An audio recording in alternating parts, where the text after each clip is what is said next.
To a desperate world, the first assembly of the world's Protestant churches in Amsterdam brings new hope.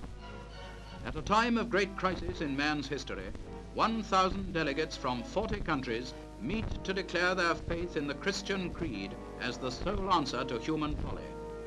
For the challenge to the teaching of the church has seldom been greater than it is today.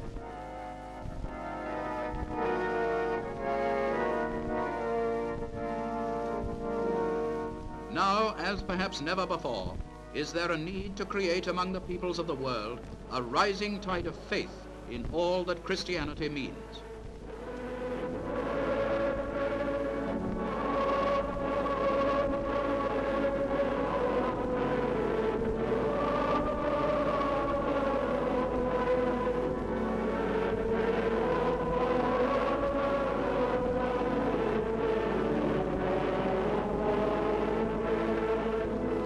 As the spiritual leaders rededicate themselves, the world is caught up in a war of ideologies, a war that only a crusading moral faith can halt. From an Amsterdam cathedral, eyes turn to Berlin, the testing ground. In the ruins of the German capital, East defies West. Here, political skirmishing is played out, and few can see the outcome. The city has two currencies, two food administrations, two police forces. Berlin is now two cities. Caught midway in this conflict are the Germans, to whom retribution of war has come in full. Now, in the third month of the Soviet blockade, Berlin's industries are at a standstill. Unemployment is rising, dissatisfaction is spreading, and again there is talk of war. Yet there is hope as the West's food planes fly in day and night. Yorks, fortresses, and Dakotas form a giant air relief chain. Sunderland flying boats land on the city's lakes. So far, the air link has brought into the besieged city more than 100,000 tons of food and coal. 2.5 million people are being fed by such efforts. The cost of this vast operation, borne by Britain and America, rises daily. There is a price to pay, too, in human life. 5 Americans die when their plane crashes into a 4-story building.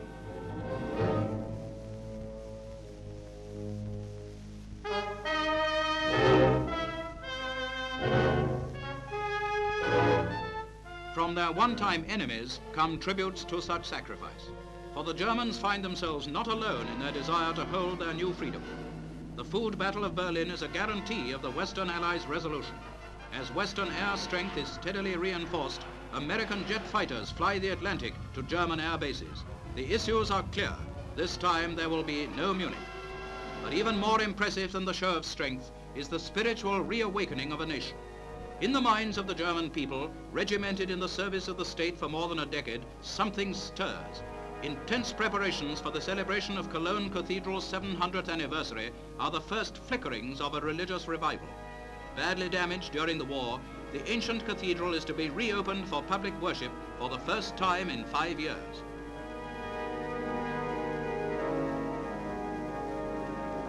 Along the beflagged route through the city, great crowds gather to watch one of the greatest religious spectacles of all time.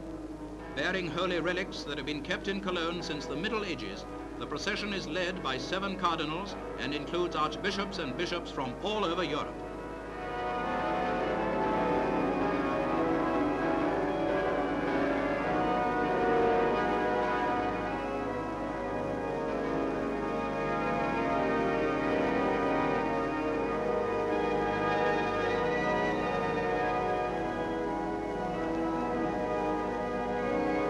"6,000 worshippers crowd into the cathedral. Loudspeakers transmit the service to the thousands waiting outside.